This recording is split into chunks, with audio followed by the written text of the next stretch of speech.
Alrighty, this is my last time I address these individuals unless they actually want to do the competition, okay? So basically, we have a situation here, okay, where Mr. Ohio State has made a lot of very big claims, and I think he's, made too many big claims. Let's just call it that, right? He says I'm a fraud. He says he can beat my performance over the coming years. He says he can also beat the S&P 500. He claims he's an ultra long-term investor. He's even talking about 10 years out, he thinks, when it comes to stocks, which is like really long-term, because I'm usually thinking 3 to 5 years out. He's thinking 10 years, okay? So he makes all these bold claims, right? Calls me a fraud, says he can easily beat me, all okay? So I said, okay, cool. All fine and dandy. Let's go ahead. Let's create a competition. We each get to pick 10 stocks, okay? Whenever the competition starts, I don't know, July 14th or August 1st, whatever, right? We all pick 10 stocks, right?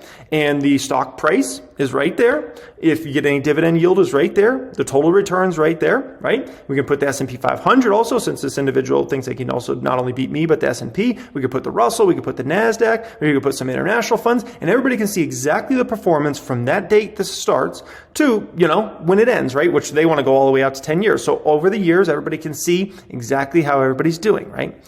This would be visible to every single person. You wouldn't have to log in. You wouldn't have to do any of that. You literally just click a button that would be linked in all videos, right? And so you get to see, here's the 10 stocks. Here's the price they were, here's the price they were when the competition started. Here's the price they are today. Here's the percentage up or down.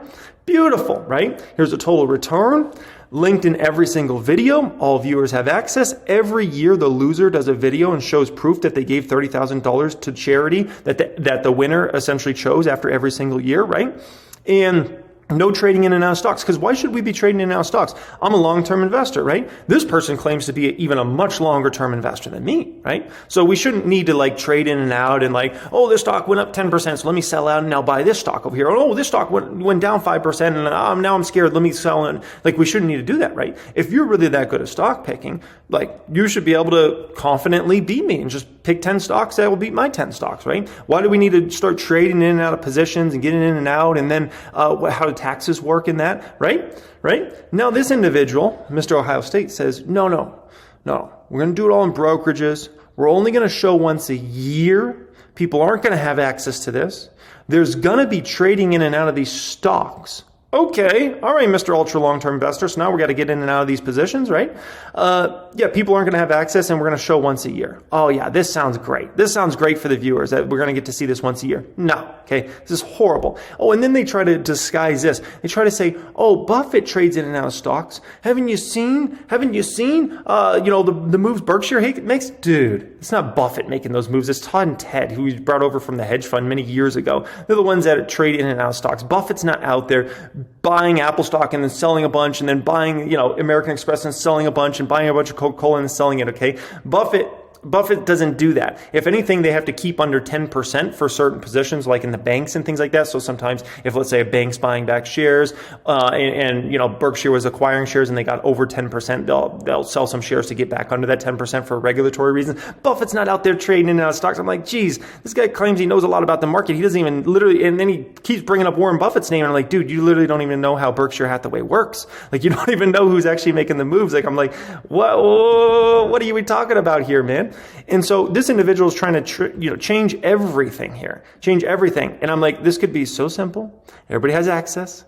We are not changing anything. Everything stays the exact same. You can see what price the stock was when the competition started, what it was over time, the percentage change. It could all be so simple. But the more I'm into this, the more I realize this person does not actually want this competition. What they want is they just wanted the views, okay? Because I was looking at prior to them bringing me up, and I'm looking at their views, and I'm like, oh my gosh, 3,000 views, 2.9K views, 4.6 thousand views. What? Their best video was 20K views, and so I'm like, wow, okay, yeah, they're literally only bringing up my name just so they can get a bunch of views from this. They don't, this individual doesn't want this competition. They don't want to lose to me publicly. They don't want everybody to have access to this and see this on a daily basis, weekly basis, monthly basis, yearly basis over time. They don't want any of that, right? They want to try to add as much confusion. They want to try to add the least transparency possible and then act like, no different than this individual is like, oh yeah, you could get auditors to audit my stuff. They don't even show anything, right? It's just like, oh yeah, you could do this. And it's like, come on, man, like, come on. And so here's the deal, okay? I'm ready to do the competition. If you're not going to do the competition, then, your relevancy is going to go down. That's all I'm going to say about that.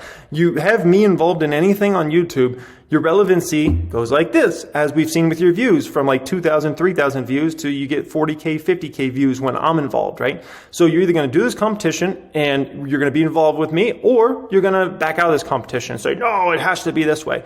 Bottom line, we're sticking to my plan. If we're not doing my plan, then we're not doing it at all, okay? And by the way, my plan is not ideal for me because I don't even get to dollar cost average in this situation. So let's say there's a position, right? We start the competition, the stock's $160 and it goes down to $140. In real life, I would buy more shares of that, so my cost basis would go down. We can't even do that in this competition, right? Because it's supposed to be like a finite amount of money or whatever, right? And so at the end of the day, all people are going to care about is how the performance is from the time the competition started to the time the competition ended, and over time, right? They want to see that. And what's the total return? What's your total return? What's my total return? What's this S&P 500 total return? If you can beat it, then you should be able to pick these stocks, right? And not have to trade in and out and do all this stuff, right? And add all this confusion and add the least transparency possible, add the most transparency possible, make it easy for everybody, and everybody wins in that situation, right? And if you really think I'm a fraud, then you should definitely do this, mister, because then you should be able to show that, oh, I'm going to underperform the S&P 500 over the coming years, right?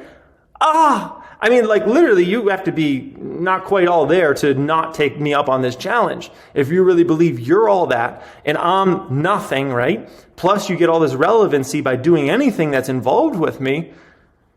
I mean, I'm going to talk to the other two guys. Like the other two guys, I know you guys are watching this too. Talk to your boy, okay? Because I don't think he's like quite all there up in the head, okay? Like talk to the man. I think it's a little intelligent that he does this. Okay? Talk to him. That's all I'm saying. By the way, you claimed you reached out. I just checked my Instagram. I don't have anything from you guys. So I'm going to check again this weekend. Come on. Do you guys not have Instagram? Can one of you guys reach out and we'll get this competition going? Other than that, like we're done. Okay? We're done. I'm sick of you guys using my name. I'm not going to bring you up anymore. I'm not going to do any more videos. You either accept it or you back down. And that's fine. Whatever it is, whatever it is. Okay? That's the bottom line there. So let me do my impersonation. Okay?